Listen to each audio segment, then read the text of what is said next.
Jaipur as a city is a marvelous blend of sights, sounds and experiences, which makes it amongst the world's most popular destinations for celebrations and weddings. But what are some of the challenges that small businesses face in their attempt to survive a deeply cyclical, seasonal and tourist-driven economy?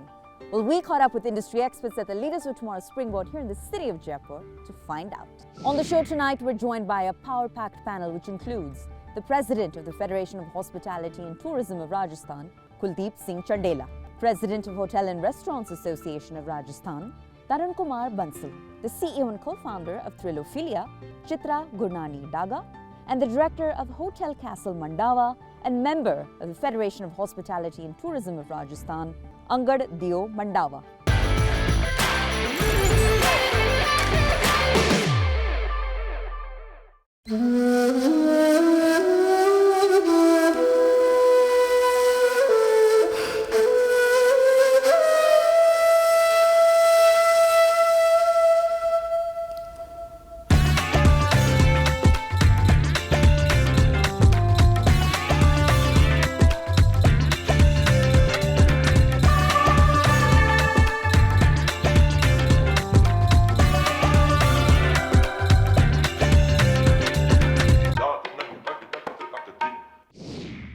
Kuldeep, I'm going to start off the conversation with you, sir.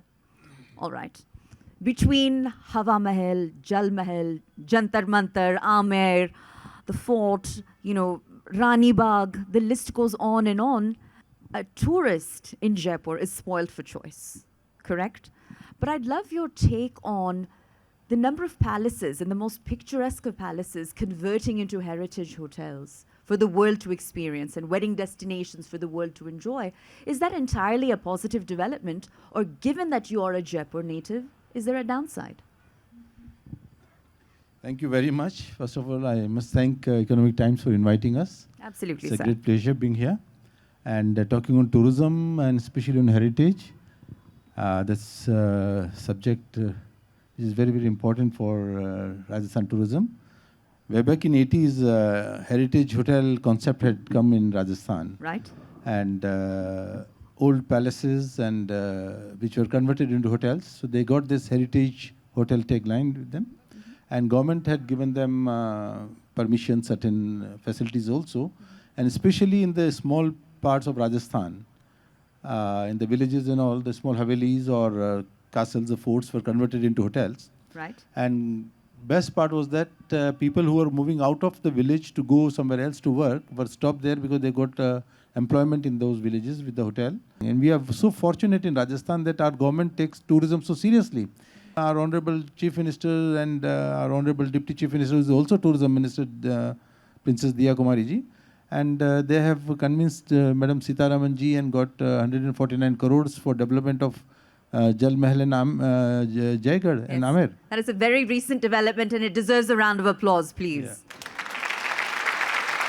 So there are a lot of good things happening for tourism, and we are really confident and we are thankful to our governments for doing this. Well, Kuldeep, thank you for setting the context there. And if I've understood you correctly, it's all positive. There is no downside as far as you can tell. All right, then I'll take my next question to you, Tarun. And let's talk facts and figures. Because as Bhavesh's presentation just alluded to, last year, in 2023, the state of Rajasthan had a tourist footfall that was roughly 18 crore. Right? And so let's talk more about the domestic versus international footfall. How do you expect those ratios to change going forward, given that the pandemic, as far as all of us are concerned, is now a distant memory? It's funny because the foreign tourist arrivals are reaching 2019 levels, and this year they will surpass. The positive is that the domestic tourism footfalls, arrivals, have increased phenomenally. So what you're comparing with doesn't really exist. Right. The scale has changed. The scale has changed. And now tourism is not just tourism, as in cultural tourism or historical tourism. It is adventure, it is experiences, it is also weddings, MICE. We are coming up with, just on the lines of Bharat Mandapam in Delhi, we are coming up with the Rajasthan Mandapam. It was declared in this budget. And increasingly, not just the bigger cities like Jaipur, but also Jodhpur, Udaipur, heritage hotels, resorts coming up in places like Savai Madhopur. They're coming up with their halls, their pavilions. And not just weddings, but meetings, incentives, conferences. That's a big slice of the pie. So, foreign tourism will grow. It's important for us. Domestic tourism, weekend tourism, we are getting fantastic roads. So what used to take 7 hours is now 4.5 hours. Savai Madhopur, Ranthambore is now 4.5 hours away from Delhi. Right. What more can you ask for? Well, let's talk about MICE, which of course, is the short form for meeting, incentive, conference and exhibition. And I'll pose my next question to you, Chitra, because my understanding is that the Jaipur Literature Festival is becoming increasingly popular, right? Or the Jaipur Jewelry Show for that matter. IFA 2025 is scheduled to take place in this city 4 months from now, March 2025, right? So to what extent is MICE meeting and beating expectations? And what sort of dent is it making in the tourism landscape? Are investors, consumers beginning to sit up and take notice? So very good point. We've also recently observed MICE has grown significantly in Rajasthan. Workations has increased very significantly after COVID, where a team would come and spend an entire week working and having fun together. Right. And that is something which is again picked up well in Rajasthan as per our very recent findings. The events bit that you mentioned, I think weddings has grown significantly. I mean, the forts, the palaces are the best settings. And we've all seen how the numbers have picked up there. Experiences, as I speak about, because we do a lot of experiences on the platform. And what we've observed is people are just not looking to come to Rajasthan for the age-old things, but they're looking at immersive experiences. Right. They're coming to Rajasthan for culinary experiences. Lal Mas is famous here, and they really, when they come here, they say, there is an experience. We want to make it. We want to do it with the team in that mitti ka chula. Ji, bilkul. है ना? And then have that as an entire experience for the evening. So, and a lot more. I mean, the handprints, the printing workshops, all these things are adding value and making Rajasthan more and more lucrative for the MICE space. Well, thank you for sharing that, Chitra. And I'm just going to play devil's advocate for a moment and posing my next question to you, Angad. Because the downside, potentially, of being a part of a tourism-driven economy is that it's extremely seasonal. It's extremely cyclical, so to speak. There are highs, but there are also the lowest of lows, right? So what sort of challenges do small businesses typically face in trying to survive that volatility? Good evening. So I think you're right when we say that we are seasonal, because summers is the time when Rajasthan is completely unbearable. It's very hot. But we should also realize that Rajasthan is a big state. It's the biggest state of the country. And besides being areas which is hot, there are also places which are very cool. And there are, there are like Mount Abu. There are other places which is quite green, and there are lakes. So I feel that if we portray Rajasthan in a right manner, and if we do, we can have an entire year-round business. Supposing we market it as like a cultural, cultural tourism is something which we are lacking, and this is a USP. Rajasthan being on the Golden Triangle, which is the most traveled destination, like Delhi, Agra, Right. Jaipur. Right. So it's the most traveled destination, and we are part of it. So if we create and we advertise and we market it properly, I think we can have a year-round tourism here. Well, thank you for sharing that, Angad. And speaking of drawing people or travelers here for months on end, let's talk entertainment, all right? And I'll come to you, Kuldeep, because the entertainment industry obviously, salivates over this city between its iconic landmarks, whether it's Bollywood or Hollywood for that matter. So what more would you like to see from the government by way of support with respect to incentivization or subsidies, such that more films, more television series, more web series are in fact encouraged to shoot here and make Rajasthan that entertainment hotbed? It's a very important thing to discuss. Present government has given subsidy for film. If you are shooting film here, then you can get up to 2 crores also. Right. And we are expecting government to declare some places as film cities. Like we want one in Jaipur, one in Udaipur, one in Jodhpur. There are spaces available. There are people trying also to have it. And this will be a big boom if we have film cities here. And also, along with the entertainment, we have got entertainment, a lot of entertainments happening in the weddings also. There are many stars, they come here and they perform during weddings also. And wedding has become a big, big market in Rajasthan. Rajasthan has become a big destination for weddings now. I see a bright future. I'm very positive about it. So I told my children also, I said, don't look for any job, come into tourism. Wonderful.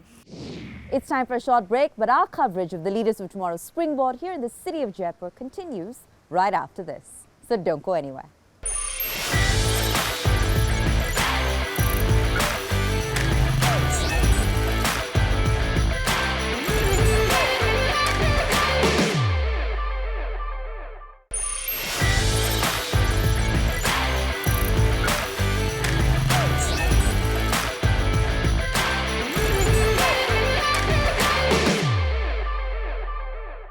Hello and welcome to our continued coverage of the Leaders of Tomorrow's Springboard here in the city of Jaipur.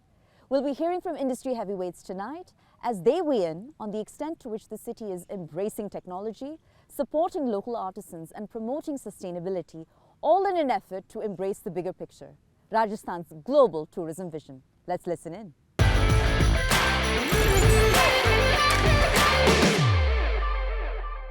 I'll come to you now, Tarun, because I think we have to commend the Rajasthan government for all the efforts they're taking to diversify the tourism landscape, right? Earlier in the conversation, you mentioned wildlife tourism.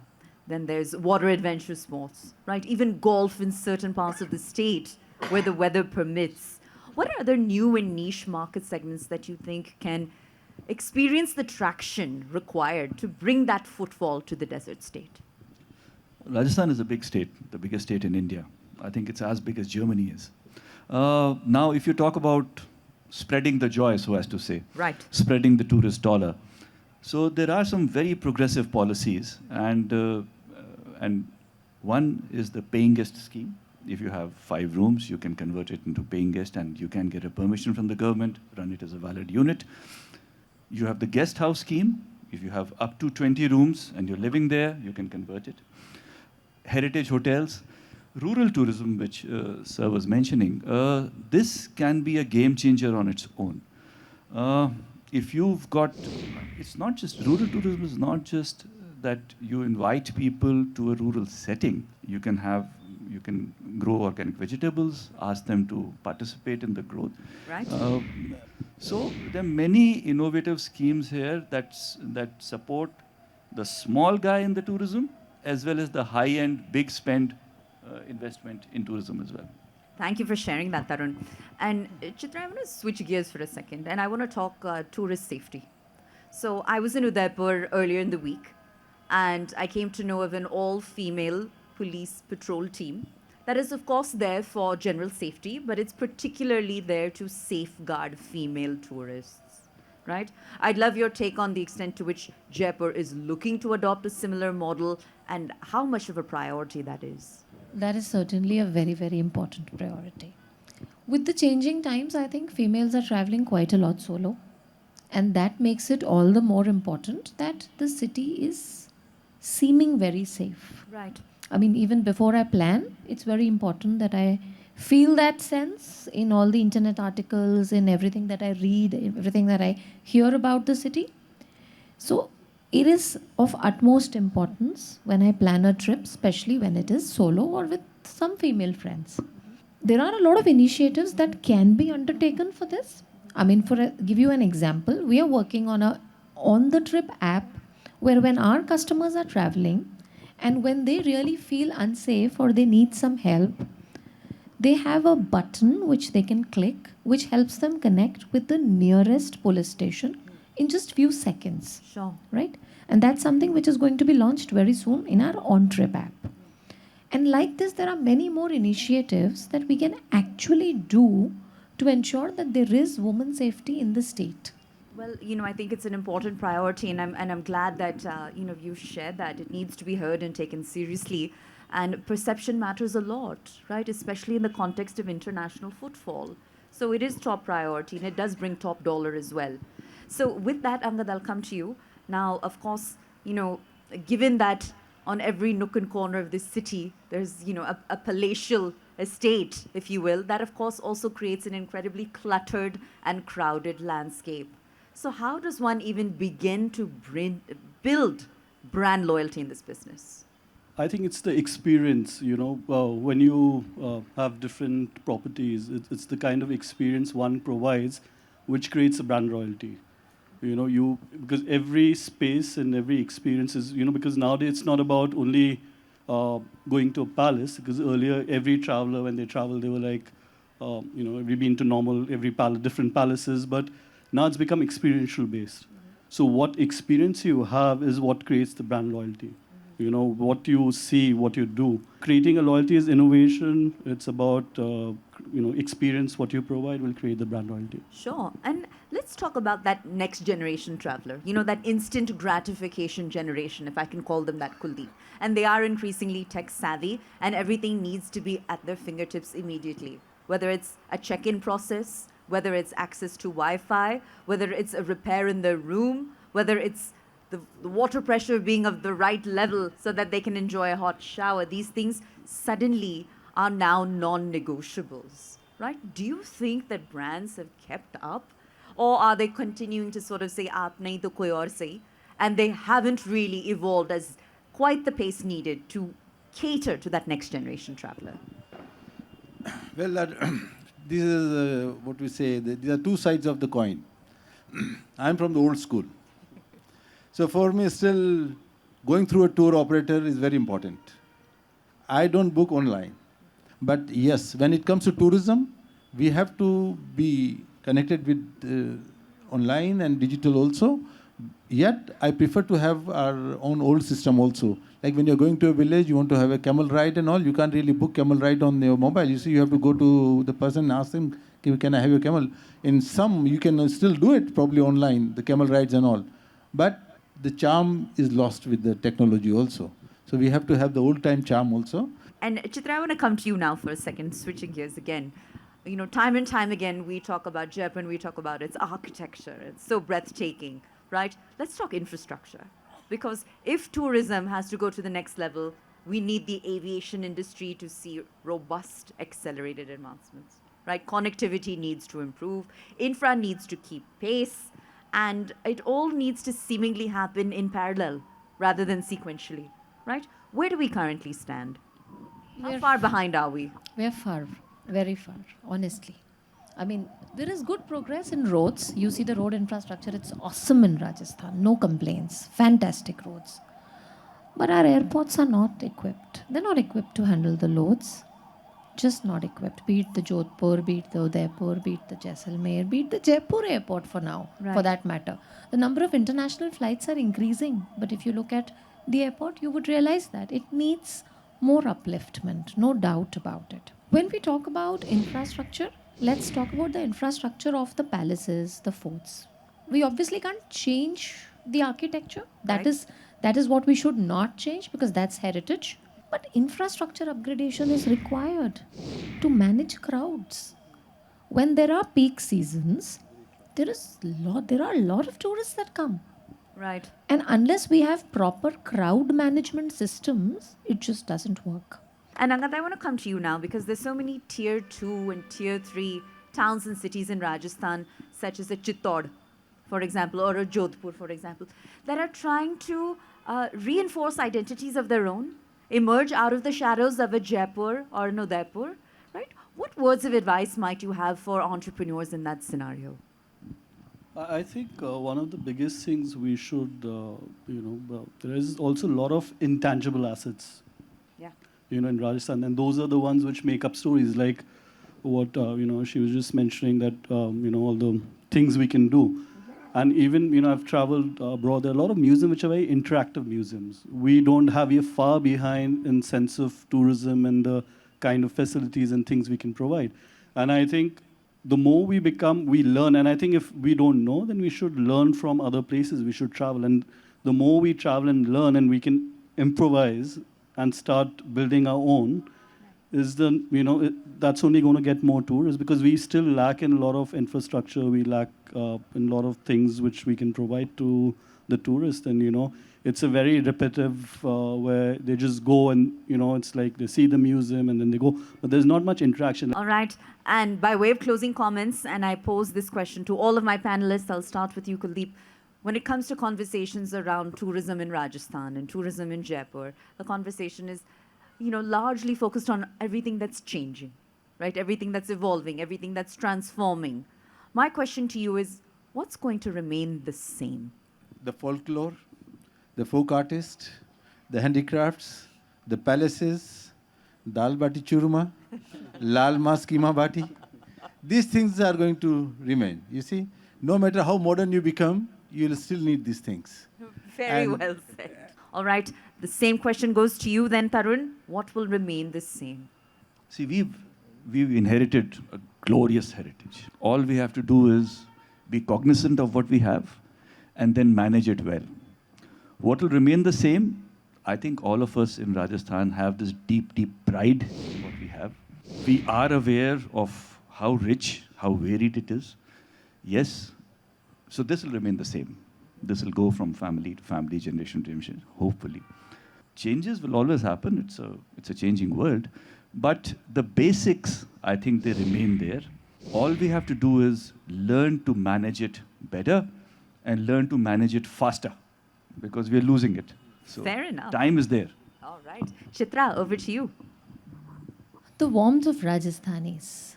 I think as a tribe, we've been known to have a hospitality sense. We've been always having international travelers.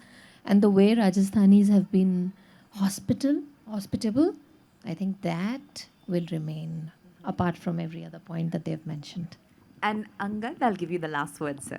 So I would say I can't predict, things keep changing. But I would say if you don't get our act together, it's only going to be the memories.